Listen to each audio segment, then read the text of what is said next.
What's up guys, Kizzle Kicks here and welcome back to another episode of this Crystal Palace FIFA 16 career mode. Today's episode really needs no introduction. It's the FA Cup final at Wembley as we take on Arsenal. Here you can see the route we took to get to the final. We were quite lucky in the draws, I must say, avoiding most of the big clubs, but we are here now on the big stage when it matters. And you're looking at this Arsenal side and it's, you know, a side to fear actually. That front four is ridiculously dangerous. You've got Aaron Ramsey and Pastore as well, just behind them, backing them up. That's the cup that we're playing for here.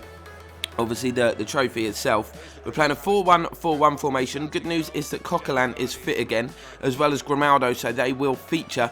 Of course, Berahino still remains sidelined, as well as captain Yohan Cabaye. But big game for Coquelin, big game for Bellerin in an FA Cup final. Games don't come much bigger than that. And of course, they're playing against their former club. But Arsenal, very casual in possession early here. Balassi wins the ball back, drives inside. You can see just over 6 minutes on the clock. Could have gone down here under the challenge. He didn't. He stayed upright and picked out Daily Sincraven, who has really upped his game towards the back end of this season. And he gives us a 1-0 lead early on here in this cup final. We've got one hand on the trophy already, although a lot of time does still remain in the game. And of course, Arsenal, a very dangerous side. As we said, we are going to have to be wary of that, but a dream start. And then Theo Walcott, obviously one of the danger men, his pace is going to cause us a lot of problems at all. Luckily, Grimaldo managed to keep up with him a little bit and put him off. Not sure what Sincraven was doing, hooking that back into his own box, but the header was easy for Butland to grab hold of. But we look to catch Arsenal on a counter-attack here. Walcott obviously knackered, not willing to get back, not defensively minded, but Balassi keeps going forward here. Not sure what the defender was doing there. He just stopped. Space opened up for Balassi, and 12 minutes in, we have a 2-goal lead. We've got one hand on the trophy, and we've kind of taken one step towards it as well. You would never expect in a game, whoever you're playing, to let a 2-goal lead slip, even though there is a long time remaining. Balassi, who has been very good, we offered him a new contract. We're so glad he's tied himself down for the future. He's been a key player and he's just shown exactly what he's capable of there. And we looked to hit Arsenal on the counter-attack again, but they kind of played us at our own game, winning the ball back quickly. Some really nice, intricate football on the edge of the box, but fortunately for us, the shot was straight at Jack Butland and it was another comfortable save. But there was a pattern to this game, as you can see. We are just looking to get the ball out wide and counter-attack Arsenal. They were vulnerable. Balassi is at it again here. Very little support this time, but he cuts the ball back to Jamie Vardy, who just decides to let one fly. But Petr Cech makes a comfortable stop. But half an hour in, we are well in control of this cup tie. But Arsenal obviously not out of this game yet. 10 minutes or so to go before half time. Here's Mesut Özil to Welbeck. They played some really nice football, and then Javier Pastore, whack. How about that for a goal in a cup final? Absolute stunner out of nothing, really. They hadn't cut us open. They've done very little. We were happy for them to have the ball where they were having it, on the edge of our box. Happy to restrict them from shots from distance, but when they've got players with Pastore's capability, you always have to be wary. But look how accurate, look how precise that shot was. No chance for Butland, hit with plenty of power, and Arsenal have got themselves back in it. But you can see here we're approaching half-time. We've got a free kick. Can we take it quickly? We've got men in and around the ball. We have here, it's Daily Sincraven, opens up his left foot. Opens up his body rather and hits one left-footed. Looked to be curling into that top corner, but Petr Cech denied him his second goal. But so far, so good at half-time. We've got ourselves the lead. We're much the better side. Arsenal creating little, but obviously find themselves just a 1 goal down. In the second half, they tried to catch us early, but we again continue to hit them on the break. Jamie Vardy here, feeding the ball through to Coquelin against his former club. Could he restore our 2-goal advantage?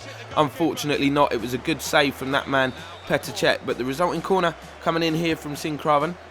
It's headed down to Jamie Vardy, who takes a touch and whack!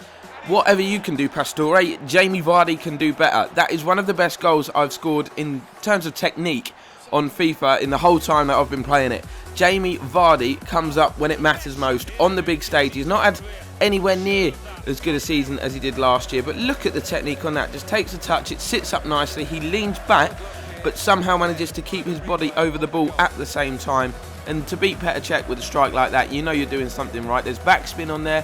It's just an unbelievable goal. One of the best, probably the goal of the season, considering the magnitude and the importance of it as well. But restoring our 2-goal advantage, 3-1. As you can see now, half an hour remaining. We've got a throw-in. Arsenal tried their best to win the ball back, but they're starting to commit a few players forward now, which means more space out wide for this man, Alvaro Vidal, who's been quiet. Decided to hit one here. We've seen him score some screamers this season from a similar distance, but Petr Cech kept it out. We're going to make some changes now. Sinkraven and Vadillo, who've been decent, Sinkraven especially, are going to be coming off. We're going to give some fresh legs to, bring on Fellaini and Wilfried Zaha as well. Give them the opportunity to experience another cup final. Hopefully we can just shore things up. As long as Arsenal don't get one back, I feel very comfortable. But they're on the attack here, getting into the area. Is there any end product? It was a good effort. Decent save down from Butland at his near post to keep them out again. But they've got a corner themselves here. They're going to whip it in, of course. There's lots of men forward, but thankfully for us, it was straight into the arms of Jack Butland, like most of their crosses and attacks have been so far today. But we continue to catch Arsenal on the break. They're committing more and more men forward all the time, obviously trying to get themselves back in this cup tie. Fellaini dinks the ball over the top to Yannick Bolasie, who eventually brings it down, hits a very, very good snapshot with his left foot. Really good counter-attacking stuff from Palace. Playing Arsenal at their own game, they're a counter-attacking master side in real life, to be honest.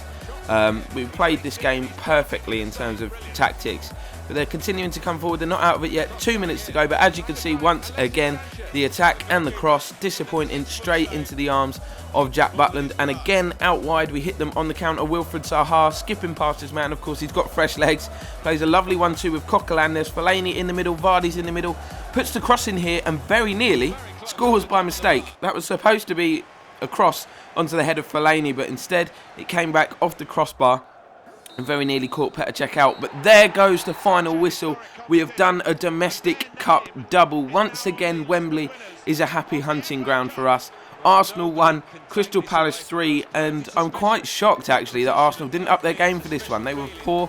I don't know if it's a case of them being poor and, you know, handing the game to us, or whether we were just good on the day. Who knows? I don't really care, to be honest. We picked up another piece of silverware, more celebration scenes here at Wembley, and another trophy to go in that cabinet. So far, the season started off quite poorly. You know, we haven't really been in the top 4 at all. We've been sort of in and around the whole season, but this, it just kind of tops it off. It's a fantastic achievement for any club to win the most prestigious cup competition in domestic football, and, you know, to add it to the cup we've already won as well. You have to say this season, whatever happens from here on, has been a success. And obviously Cabaye is out injured, so Joe Ledley, who hasn't been, you know, a regular throughout the side this year, I thought his experience meant he was the best captain on the day, and here he goes lifting that famous cup aloft as Crystal Palace are champions again. But of course, it's all still to play for in the league. We have 1 game remaining. We're actually at home to Middlesbrough. We're 1 point behind Manchester United in 4th. They are away to Spurs. So it'll be interesting on that final day to see if we can sneak into 4th place as well. But that is pretty much going to wrap this episode up, guys. I don't really need to explain any more than that. Celebration scenes, as you can still see, ongoing on the pitch. Confirmation that we've won the FA Cup, and here's how we did it. Thank you very much for watching, guys. Drop a like and subscribe, and we'll see you next time for the season finale.